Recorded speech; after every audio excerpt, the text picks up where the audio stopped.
안녕하십니까. 오늘도 성경의 기본교리 28을 계속하도록 하겠습니다. 오늘은 제4번 교회론을 공부하겠는데 그 중에서 두 번째인 남은 자손의 사명을 계속 연구하도록 하겠습니다.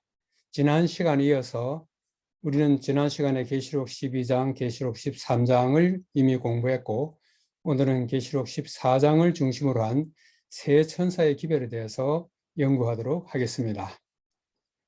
이 세 천사의 기별은 그 기별 자체가 상당히 센시티브하고 민감한 그런 주제가 되겠습니다. 우리는 이 기별의 내용이 무엇인지를 한번 살펴보면서 장차 이 예언이 어떻게 우리의 눈앞에서 성취되고 있는지를 예의주시할 필요가 있는 그런 주제가 되겠습니다.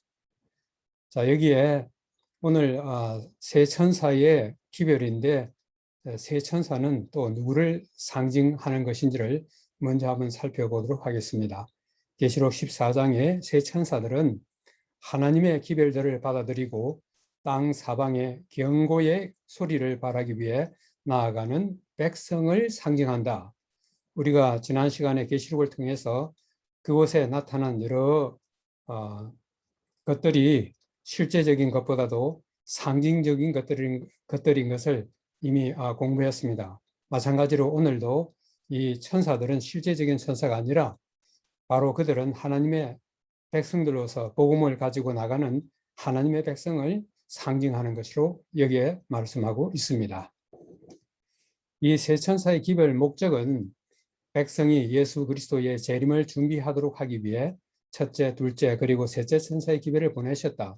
여기 나오는 이 백성은 먼저 하나님의 백성을 포함해서 이 땅에 사는 모든 사람들이 예수 그리스도의 재림을 준비할 수 있도록 하기 위한 하나의 기별이라고 함으로써 매우 중요한 기별임을 알 수가 있습니다.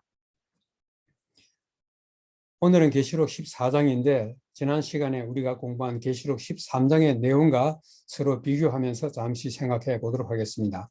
계시록 13장에는 용의 세 대리자들이 나오는데 표범 같은 짐승으로 상징된 로마 가톨릭, 새끼 양 같은 짐승으로 상징된 미국, 짐승의 우상으로 상징된 배교한 개신교회들, 이렇게 용의 세 대리자들이 나옵니다. 그래서 여기 도표로 보면은 용이 있고 표범 같은 짐승, 새끼 양 같은 짐승, 해를 입은 한 여인, 표범 같은 짐승은 로마 교회를 상징하고 새끼 양 같은 짐승은 미국을 상징합니다. 그리고 이 여인은 남은 교회를 여자의 남은 후손, 남은 교회를 상징하는 것인데 여기에 하나 더 짐승의 우상이 여기에 나오고 있습니다. 짐승의 우상은 앞으로 진리에서 떠난 배도한 개신교회들을 상징하는 것인데 이 짐승의 우상이 세워지도록 하는 하나의 나라가 바로 이 미국이 될 것을 예고했습니다. 그런데 이 용의 세 대리자들의 일에 대응하여 계시록 14장에는 하나님의 세 대리자들이 등장하고 있습니다. 거기에는 첫째 천사, 둘째 천사, 셋째 천사가 이렇게 등장하면서 용의 세 대리자들과 첨예한 대립을 하고 있는 것을 여기서 볼 수가 있습니다. 그래서 마지막 싸움은 용의 세 대리자들과 하나님의 세 대리자들 사이에 하나의 대쟁투가 되겠습니다.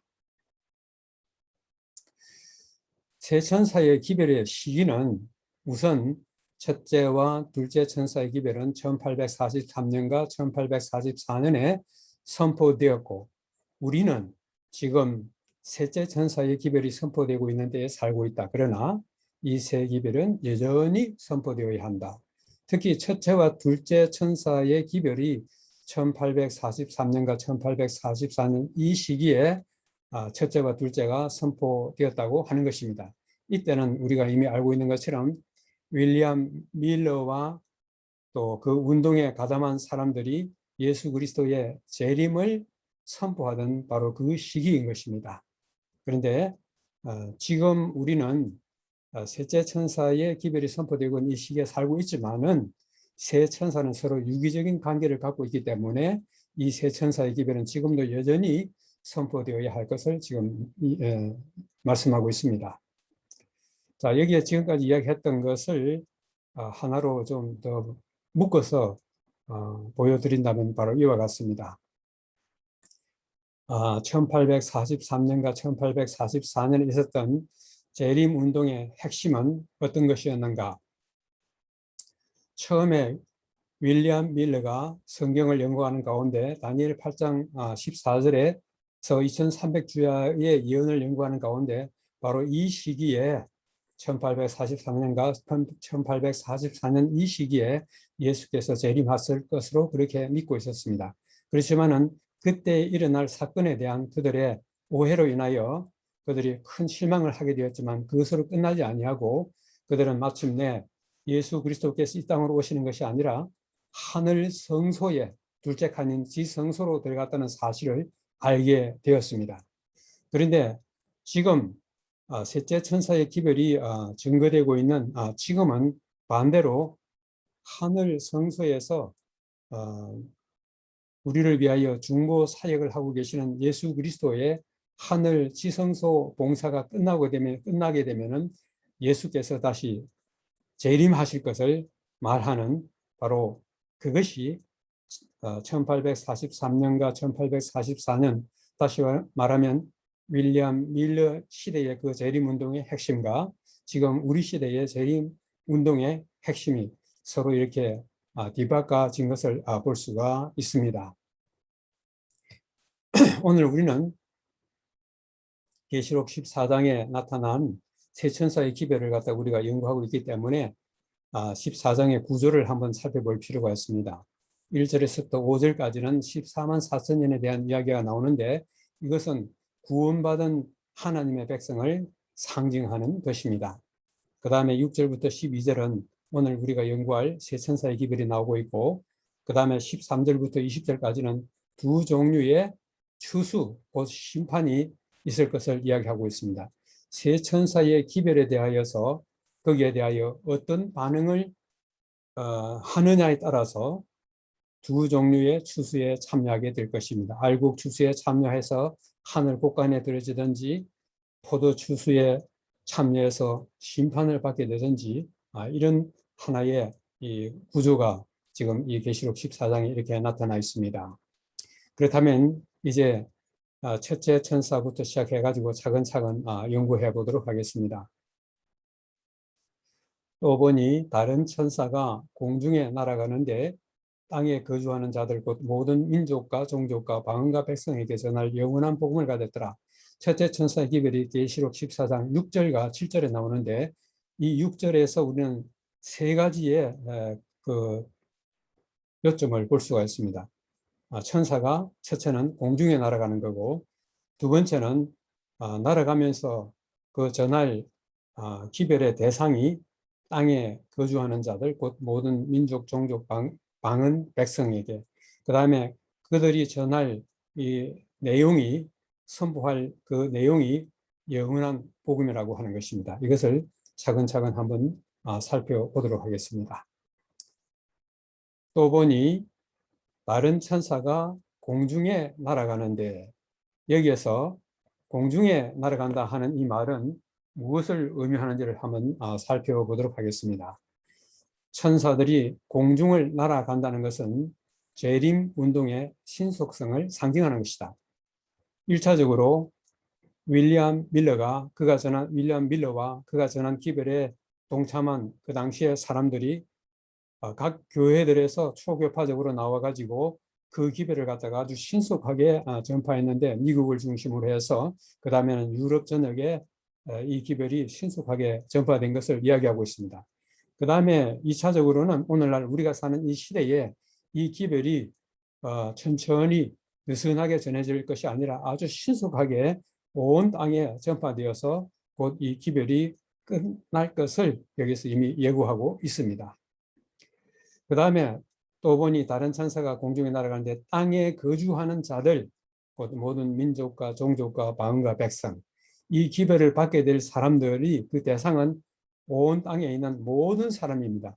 여기에 이 민족, 종족, 방언, 백성 이 범주에서 벗어날 사람은 아무도 없습니다. 그러므로 이 세상에 살고 있는 모든 사람이 바로 이 기별을 받는 대상이 되겠습니다. 여기 있는 것처럼 땅에 거주하는 자들에게 하는 그 네 가지의 범주를 이야기했던 이 사람들은 바로 그 운동의 세계적 범위를 상징하는 것을 여기에서 이야기하고 있습니다. 오른편 여기에서 그림이 보는 것처럼 세 천사의 기별은 이 지구 방방 곳곳에 널리 전파될 것을 이야기하고 있습니다. 그 다음에 또 보니 다른 천사가 전할 영원한 복음을 가졌더라. 이 영원한 복음을 가졌다 했는데 이 영원한 복음이 도대체 뭔가 하는 것입니다. 여기에 공중에 날아가는 천사가 선포한 기별은 영원한 복음이다. 이것은 하나님께서 에덴에서 창세기 3장 15절을 말씀하셨을 때에 선포된 것과 동일한 복음이다. 이곳에서 구주에 대한 첫 약속이 선포되었다. 창세기 3장 15절에 여자의 후손이 뱀의 머리를 상하게 할 것이라고 말씀하심으로써 장차 메시아가 나타나서 이 뱀의 머리를 상하게 할 것, 곧 용, 곧 사탄을 멸하게 될 것을 여기에서 이야기했습니다.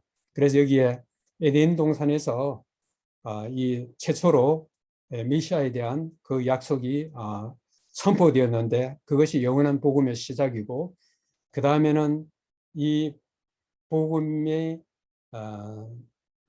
어떻게 성취되느냐 하면 1차적으로 예수 그리스도께서 십자가에 달려 돌아가심으로써 여기에 여자의 후손이 뱀의 머리를 상하게 하는 그 일이 성취되었습니다. 그 다음에 이것은 다시 연속하여 예수 그리스도는 하늘로 승천하셔서 하늘 성소에서 우리의 중보자로서 우리의 죄를 도말하시는 그 사업을 하고 계십니다. 그리고 그 일이 끝나고 나면은 마침내 예수께서는 천천만만의 천사들과 함께 이 땅에 있는 그 구원받은 백성들을 데리러 가시기 위하여 다시 오시는 것입니다. 각 시대의 모든 하나님의 백성들을 이때에 다 하늘로 데려가시기 위하여 오실 것입니다. 바로 에덴 동산에서 시작하여 예수 그리스도의 재림으로 끝날 이 모든 것들, 이것들이 바로 무엇이냐 하면은 영원한 복음의 내용인 것입니다. 그렇다면은 이런 질문을 던질 수 있습니다. 예수 그리스도는 영원한 복음의 중심이신데 그렇다면은 새 천사가 전해야 할 현재의 영원한 복음이란 무엇인가 하는 것입니다. 여기 첫째 천사의 기별 두 번째 7절에는 이렇게 이야기하고 있습니다. 하나님을 두려워하며 그에게 영광을 돌리라. 이는 그의 심판의 시간이 이르렀습니다. 여기에 그 하나님을 두려워하며 그에게 영광을 돌리라 이렇게 이야기했는데 그 이유가 여기 이는이라는 말 속에 있습니다. 여기 원어상으로는 왜냐하면 하나님을 두려워하며 영광을 돌려야 할 그 이유는 그의 심판의 시간이 이르렀고 그 다음 둘째 부분에는 창조주 하나님을 경배하라는 그런 말씀이 나오고 있습니다. 여기에 이 심판의 시간이 이르러 오기 때문에 하나님을 두려워하라고 하는 것입니다. 사람들의 주의가 여기에 집중되어야 한다는 것입니다. 그 다음에 이 심판의 시간을 통하여서 하나님께 영광을 돌려야 할 그런 이유가 나온다고 하는 것입니다. 바로 그 이유는 오른편에 그림에 있는 것처럼 하늘에서 하늘 성소에서 봉사하시는 예수 그리스도가 이 기별을 받아들이는 사람들에게 어떤 결과를 가져다 줄 것인가를 아는 사람은 하나님께 영광을 돌리게 되는 것입니다. 바로 예수 그리스도의 하늘 성소에서 이 성소에서의 중보 사역을 통해서 우리의 모든 죄가 제거되고 도말되고 우리는 마치 한 번도 죄짓지 아니한 사람처럼 그렇게 인정받아 예수 그리스도의 재림을 맞이할 수 있게 되기 때문에 이 심판의 시간 때문에 영광을 돌리게 되는 것입니다. 이 심판의 시간이 무엇인지를 잠시 후에 또 말씀을 드리도록 하겠습니다. 그 다음에 두 번째는 하늘과 땅과 바다와 물들의 근원을 만드시니 곧 창조주를 경배하라고 하는 것입니다. 그렇기 때문에 이 첫째 천사의 기별에 그 6절과 7절에 나오는데 7절에 나오는 두 메시지는 하나님의 심판의 시간이 이르렀다. 두 번째는 창조 하나님을 경배하라고 하는 것입니다. 그 다음에 여기에 우리는 다니엘서와 오늘 이 요한계시록에 나오는 이 세 천사 기별과의 연관성을 좀 우리가 생각해 봐야 될 건데, 지난 시간에도 이미 언급했듯이 다니엘서와 이 요한계시록은 서로 이 보완하는 그런 성격을 가지고 있다고 이야기했습니다. 요한계시록에서 모든 것이 만나고 끝이 난다고 그랬는데, 이 다니엘서는 하나의 예언이고 이 계시록은 하나의 계시라고 했는데, 이 다니엘서에 이야기된 이 예언된 이 부분이 계시록에 와서 그것이 보완되어서 보충되어서 완전히 하나의 기별로 완성된다고 하는 것을 이미 말씀드렸습니다. 여기도 다니엘 8장 14절은 2300주야 성소가 정결케 되리라는 그 기별이 나오고 있습니다. 그 다음에 첫째 천사의 기별은, 그러니까 2300주야의 성소 정결이라는 그 기별과 오늘 첫째 천사의 이 기별에서 하나님의 그 심판의 시간이 이르렀다고 하는 그것하고는 서로 같은 기별인데, 그것은 그리스도의 재림이 아니라 그리스도의 지성소 봉사, 곧 조사 심판을 가리키는 것이라고 여기 이야기하고 있습니다. 그러므로 2300주야 그 끝에 윌리엄 밀러와 그 기별에 동참했던 그 모든 사람들이 믿고 있었던 그것, 그 다음에 첫째 천사의 이 기별, 이것은 곧 조사 심판을 가리키는데, 윌리엄 밀러 그 시대에서는 이것을 그리스도의 지성소 봉사가 아니라 예수 그리스도의 재림으로 그렇게 믿고 있었습니다. 그 다음에 2300주야가 끝나는 1844년에 그리스도께서는 이 땅으로 오시지 않고 대신 재림의 준비로서 속죄의 마지막 봉사를 수행하시기 위해 하늘 성소의 지성소로 들어가셨다. 앞에 있는 말씀과 맥을 같이 하고 있습니다. 그래서 첫째 천사의 핵심 기별은 뭐냐면은 심판이 도래했다. 심판의 시간이 이르렀다. 그것은 뭐냐면은 곧 그리스도의 하늘 지성소 봉사를 일컫고 있고, 그 다음에 창조주를 경배하라 하는 것은 그 속에 하나님의 계명, 특별히 넷째 계명인 안식일에 창조주 경배라고 하는 그 말씀이 거기에 나오고 있습니다. 그래서 하늘 성소, 특별히 하늘 지성소 봉사와 그 다음에 이 넷째 계명인 이 안식일을 통하여 창조주를 경배하라는 이 기별이 첫째 천사의 핵심 기별인 것을 여기서 이야기하고 있습니다.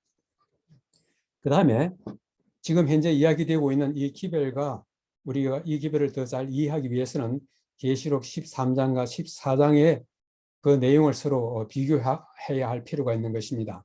여기에서는 특별히 경배의 대상에 관한 것입니다. 13장 4절에서는 용과 짐승을 경배하라 그랬고 14장 7절에는 창조주를 경배하라 그랬습니다. 그렇기 때문에 이 경배의 대상이 누구인가에 대하여 서로 이 마지막 때에 이 커다란 하나의 이슈로 등장할 것을 여기에서 예고하고 있습니다. 이제는 둘째 천사로 넘어가겠습니다. 무너졌도다 무너졌도다 큰 성 바벨론이여 모든 나라에게 그의 음행으로 말미암아 진노의 포도주를 먹이던 자로다. 여기 둘째 천사도 이 내용을 세 부분으로 나눌 수가 있습니다. 무너졌도다 무너졌도다 하는 이것이 무슨 의미인가? 큰 성 바벨론은 누구를 지칭하는 것인가? 그 다음에 모든 나라를 진노의 포도주로 먹이는 그의 음행이라고 했는데 이것은 도대체 뭘 의미하고 있는지 이 세 가지를 한번 또 생각해 보도록 하겠습니다. 우선 먼저 바벨론은 여기에 이렇게 이야기하고 있습니다. 바벨론은 타락한 교파들의 교회들이다. 지금은 우리가 교회들을 누가 뭐 타락했다 타락하지 않았다 그걸 갖다가 딱 터놓고 이야기할 수 없지만은 지금 수많은 종파들과 수많은 교파들이 있는데 지금은 이것이 눈에 가시적으로 뚜렷하게 아직은 잘 보이지 않습니다만은 이 교회들이 진리에서 떨어져 나가서 진리가 아닌 것을 주장하고 가르치고 또 그곳에 세워져 있는 그런 교회들을 일컬어서 바빌론이라고 한 것입니다. 그래서 이 무너진, 특별히 바벨론이 무너졌다고 하는 것은 첫째 천사의 기별에 빛을 거절하고 반대한 사람들은 둘째 천사의 빛을 잃어버렸다. 그러니까 첫째 천사의 기별을 거절하고 반대한 사람들은 둘째 천사의 기별도 역시 반대하고 거절했다고 하는 것입니다. 여기에 이 기별의 빛을 거절하고 반대한 이 상태를 무너졌다고 그렇게 표현하고 있는 것입니다. 여기에 그러면 음행의 자는 무엇을 이야기하고 있는가? 바벨론이 세상에 내미는 중독의 이 자는 세상의 위대한 자들과 불법적으로 맺은 결과로서 그가 받아들인 거짓 교리들을 상징한다.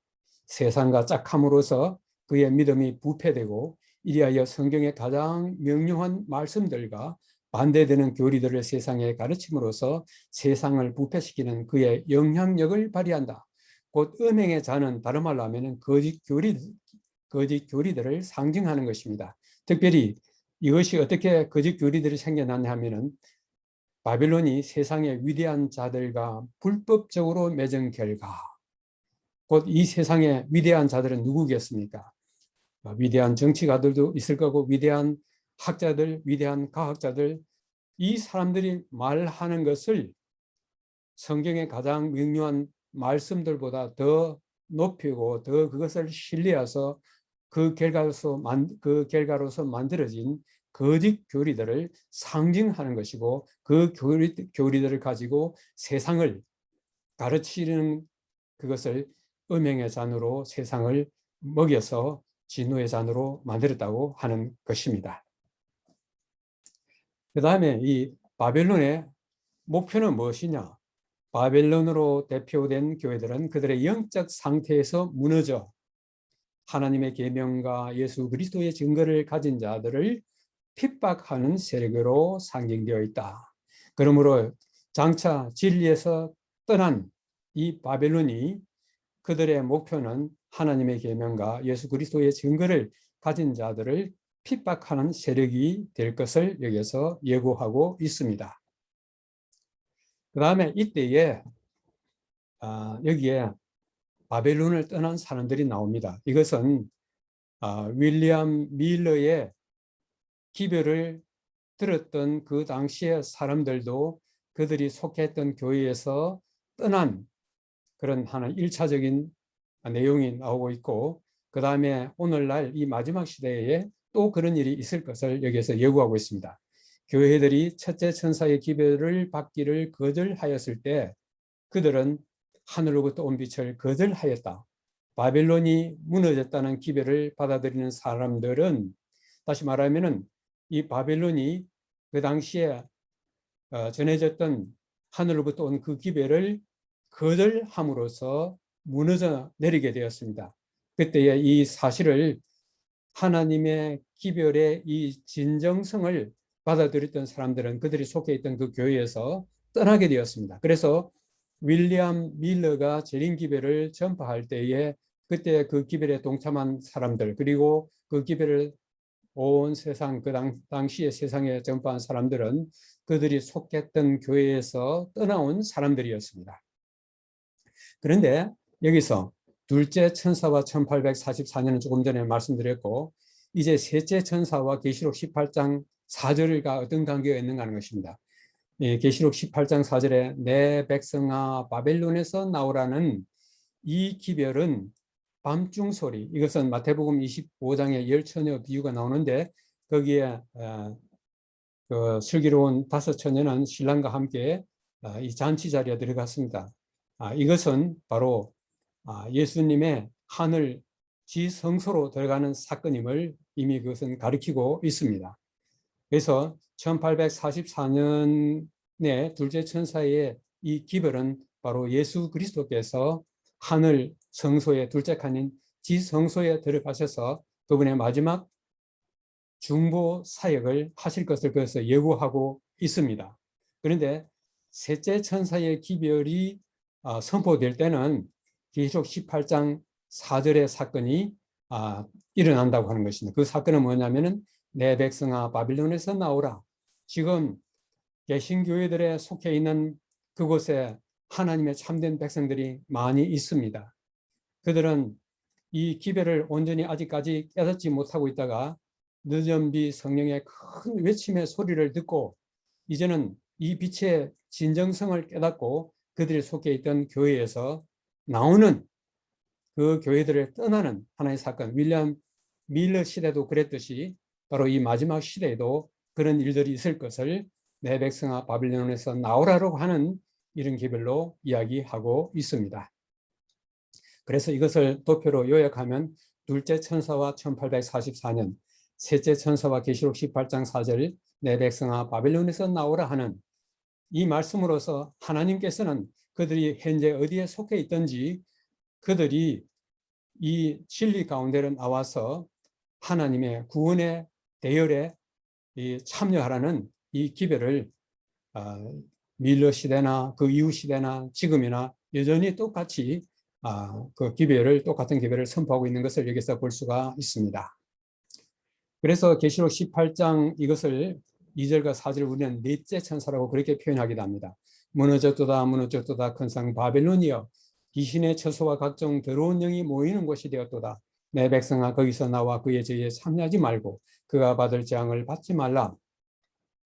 계시록 14장의 둘째 천사의 기별에 선포되었던 말씀이 계시록 18장에서 다시 반복되고 있습니다.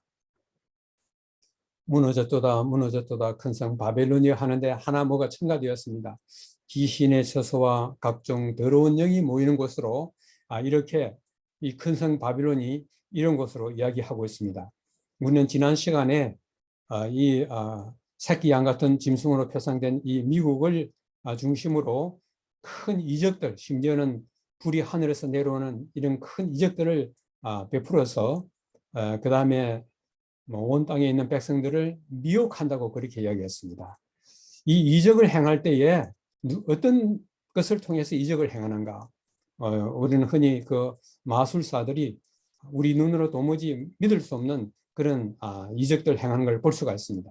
실질적으로 그들 자신이 하는 것보다는 그들과 연계되어 있는 눈에 보이지 않는 악령들, 하늘에서 떨어져 나온 타락한 천사들이 그들을 돕고 있는 것입니다. 문자 그대로 귀신의 처소와 각종 더러운 영이 모이는 이것을 통해서 온갖 이적들이 행해지면서 많은 사람들을 갖다가 미혹하여 속일 것입니다. 그때에 내 백성아 거기서 나오라고 하는 이 외침이 있을 것을 여기서 이야기하고 있습니다. 이제 마지막으로 셋째 천사의 기별을 한번 보겠습니다. 만일 누구든지 짐승과 그의 우상에게 경배하고 이마에나 손에 표를 받으면 그도 하나님의 진노의 포도주를 마시리니 여기에 짐승은 이미 로마 카톨릭이라고 하는 것을 이미 이야기했습니다. 짐승이 상징하는 것은 바로 짐승으로 상징된 것은 바로 로마 카톨릭이고 그의 우상으로 상징되어 있는 것은 배도한 개신교회들입니다. 이 짐승과 그의 우상에게 경배하라고 하는 이 일을 새끼 양 같은 짐승이 그 일을 하게 될 텐데 결국은 표를 받으라고 하는 것입니다. 흔히 우리가 이것을 갖다가 짐승의 표라고 그렇게 이야기하고 있습니다. 여기에 이 짐승을 타고 있는 이 바벨론이 계시록 17장 3절에 나오고 있습니다. 여기 이런 말씀이 있어요. 미국이 짐승의 우상을 세우기 위하여는 반드시 종교 세력이 국가를 지배해야 하며 또한 교회가 국가의 건세를 이용하여 그 목적, 특별히 짐승의 표를 받게 하는 것을 이루게 될 것이다. 이 왼편 그림에 보시면은 국가 세력으로 상징된 이 짐승을 종교 세력으로 상징된 이 여자가 타고 있습니다. 종교 세력이 국가 세력을 지배하는 것입니다. 현재는 국가 세력이 종교 세력을 지배하고 있지만은 장차 종교 세력이 국가 세력을 지배하게 될 것을 이야기하고 있습니다. 특별히 미국에서 그렇게 될 것입니다. 그래서 미국이 짐승의 우상을 세우기 위하여 반드시 종교 세력이 국가를 지배해야 할 것을 말하고 있고 그 결과로서 짐승의 표를 받게 할 것을 여기서 이야기하고 있습니다. 그러면 짐승의 표는 도대체 무엇인가 하는 것입니다. 여러분 여기서 이 사진을 통해서 보는 것처럼 여기에 666이라든지 손에 어떤 칩이라든지 그 다음에 여기에 카드에 있는 이 바코드라든지 뭐 이런 것들, 이것이 짐승의 평가하는 것입니다. 그 다음에 마이크로칩, 이게 짐승의 평가. 여기에 보면은 이게 손에다가 마이크로칩을 이렇게 심어 놨습니다. 이걸 보면서 이걸 뭐 666이라든지 뭐 짐승의 표라든지 그다음에 악마 사탄을 갖다가 말하는 것이다 하는 그런 말. 그다음에 여기에 그 헬라어 원문에 그 짐승의 표로 어디다 봤냐면은 뭐 위에라고 하는, 그래서 이 피부 밑에 거기에다가 뭐 한다는 이런 자세한 설명까지 여기에 더 붙여 놨습니다. 여기에 프레드 데이비스라고 하는 분은 아마 어떤 목사님 같은데 이런 이야기했어요. 칩은 666이라고 하는 이 칩은 짐승의 표현가? 짐승의 표현가? 답은 그렇다 하는 것입니다. 그래서 오늘날 거의 많은 이 성경, 특히 계시록을 가르친다고는 거의 많은 사람들은 전부 다 이 짐승의 표를 이런 식으로 이해하고 있습니다. 그렇지만 여기에 Science of Times라고 하는 이 책에는 이렇게 되어 있습니다. 이것은 눈으로 볼 수 있는 표가 아니다. 눈으로 볼 수 있는 표가 아니다. 그렇다면 무엇을 이야기하는 것인가? 여기 이런 말씀이 있습니다. 시험이 닥칠 때 짐승의 표가 무엇인지 분명하게 드러날 것이다. 분명하게 드러날 것이다. 그것은 일요일을 지키는 것이다. 아직은 아닌 것입니다. 아직은 아닌 것입니다. 그것은 일요일을 지키는 것이다. 짐승의 표는 교환권의 안식일, 곧 일요일이며 세상은 하나님이 정하신 날, 안식일 대신에 일요일을 받아들였다. 그러므로 앞으로 이 계시록 13장과 계시록 14장 영의 세 대리자들과 하나님의 세 대리자들 사이에서 하나의 세계적인 이슈로 등장할 것은 무엇이냐면은 짐승의 표를 받을 것인가, 아니면은 하나님의 도장을 받을 것인가 하는 것입니다. 하나님의 도장, 하나님의 인은 계명 중에 넷째 계명인 안식일에 나와 있습니다. 그 안식일 계명은 하늘과 땅과 바다와 물들의 근원을 만드신 이를 경배하라고 하는 그 사실을 거기에 담고 있습니다. 그런데 세천사의 결론은 뭐냐면은 이 세천사의 기별의 마지막 절 12절입니다.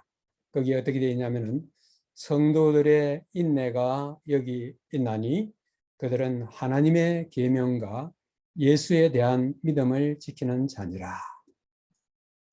자, 이렇게 앞으로 이 용의 세 대리자들과 또 하나님의 세 대리자들 사이에 이러한 대쟁투가 벌어질 때에 하나님의 백성들은 어떻게 해야 될 것인가? 거기에서 그걸 갖다가 인내라는 말로 표현했습니다. 이 인내라고 하는 말이 원어에는 히포모네로 되어 있습니다. 히포모네. 이 히포모네는 두 단어가 합한 것입니다. 두 단어의 합성어인데 히포라 하는 말은 뭐뭐 아래에 하는 뜻이고 모네라 하는 것은 머물다 하는 것입니다. 그래서 이 히포모네는 뭐뭐 아래에 머물다 그런 뜻을 갖고 있습니다. 성도들은 뭐뭐 아래에 머물러라. 뭐냐? 하나님의 계명과 예수에 대한 믿음 아래 머물러 있으라 하는 것입니다. 이 두 개 아래에 굳게 머물러 있으라 하는 것입니다. 하나님의 계명 가운데 특별히 넷째 계명, 안식일은 창조주 하나님을 기억하는 바로 그 계명인 것입니다. 그 다음에 예수에 대한 믿음은 바로 지금 예수님께서 하늘 성소의 둘째 칸인 지성소에 계시는데 그곳에서 진행되는 예수님의 중보 사역에 그것이 무엇을 의미하는지 그것에 대하여 깨닫고 그것에 대하여 굳건한 믿음을 가지고 그래서 하나님의 계명과 예수에 대한 믿음 아래에 굳건히 서 있으라고 하는 것입니다. 여기 있는 그 말씀이 그래서 이것이 세 천사의 결론인 것입니다. 자, 그런데 세 천사의 기별이 증거될 때에 이 세상은 두 부류로 구분될 것입니다. 하나님을 경배하는 자들은 특별히 하나님의 창조의 표징인 넷째 계명인 안식일에 대한 그들의 관심으로 구별될 것이다. 악인들은 창조주의 기념일인 안식일을 짓밟으려는 그들의 노력으로 구별될 것이다. 이 문제로 인해 기독교는 거대한 두 부류로 나뉘게 될 것이다. 곧 하나님의 계명과 예수 믿음을 지키는 자들과 짐승과 그의 우상을 섬기고 짐승의 표를 받는 사람들이다. 우리가 이 말씀을 볼 때에 좀 전에 우리가 보았던 성도들의 인내가 여기 있나니 뭐뭐 아래에 굳게 머물라는 그 말이죠. 성도들의 인내가 여기 있나니 곧 하나님의 계명과 특별히 넷째 계명인 안식일, 창조주를 기억하는 안식일과 예수 믿음, 하늘 성소에 특별히 지성소에서 마지막 봉사를 하고 계시는 그리스도의 중보 사역에 우리의 시선을 집중시켜야 한다는 것을 여기에서 이야기하고 있습니다. 이제 우리는 두 길 사이에 서 있습니다. 하나님의 계명과 예수 믿음을 지키는 그 길에 우리가 설 것인가? 아니면은 짐승과 그의 우상을 경배하고 그의 표를 받아야 하는 그 길에 우리가 서 있어야 할 것인가? 이 길은 끝까지 따라가면은 멸망의 길이고 이 길은 끝까지 따라가면은 영생의 길이 되는 것입니다. 우리가 어느 길을 선택해야 될 것인가 하는 것은 너무나 자명한 것입니다. 이 세 천사의 기별 이 내용이 아직은 우리 눈에 가시적으로 뚜렷이 보이지 않지만은 현재 진행 중이고 때가 되면은 분명하게 이 예언이 성취되는 것을 우리 눈으로 분명히 보게 될 것입니다. 오늘 세 천사의 기별을 통하여 우리에게 말씀해 주시는 하나님의 이 기별을 우리가 굳게 붙들고 잘 준비함으로써 오시는 예수님을 기쁨으로 영접하는 우리 모든 분들 되시기를 간절히 바라면서 오늘의 연구를 마치도록 하겠습니다. 감사합니다.